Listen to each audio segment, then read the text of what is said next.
নেচে নেচে ঠাকুর আনতে যাওয়ার মজাটাই আলাদা।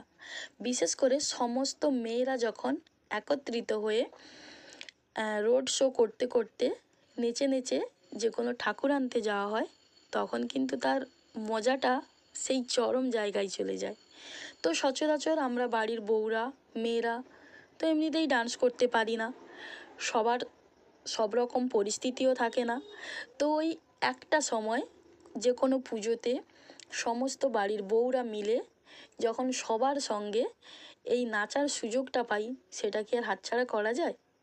তো যাই হোক, আজকে হলো আমার এক ভাসুরের বাড়ির কালী পূজা, রটন্তী কালী পুজো।